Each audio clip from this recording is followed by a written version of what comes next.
This is the Lone Crater YouTube. We hope this video helps. In this video, I will show you how to make buffalo chicken dip with rotisserie chicken. First, let's gather our ingredients. You'll need 1 cooked rotisserie chicken, 8 ounces of cream cheese, about 1/2 cup of buffalo sauce, and 1/2 cup of ranch or blue cheese dressing. Don't forget 1 1/2 cups of shredded cheddar or a Monterey Jack blend. Having everything ready makes the process smooth and enjoyable. Now let's prepare our star ingredient, the rotisserie chicken. Carefully remove all the skin and bones, discarding them. Then, shred the chicken meat into bite-sized pieces.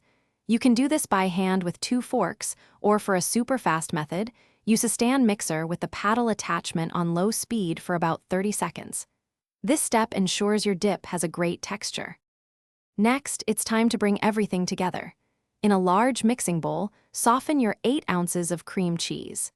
Add the shredded chicken, 1/2 cup of buffalo sauce, and 1/2 cup of ranch or blue cheese dressing.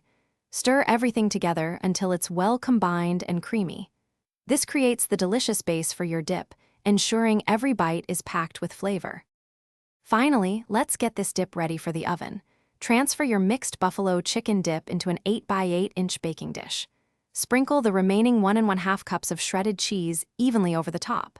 Bake in a preheated oven at 375 degrees Fahrenheit for 20 to 25 minutes, or until bubbly and golden. Serve hot with your favorite dippers, like celery sticks or tortilla chips. Enjoy! Thanks for watching. Consider subscribing if we helped you.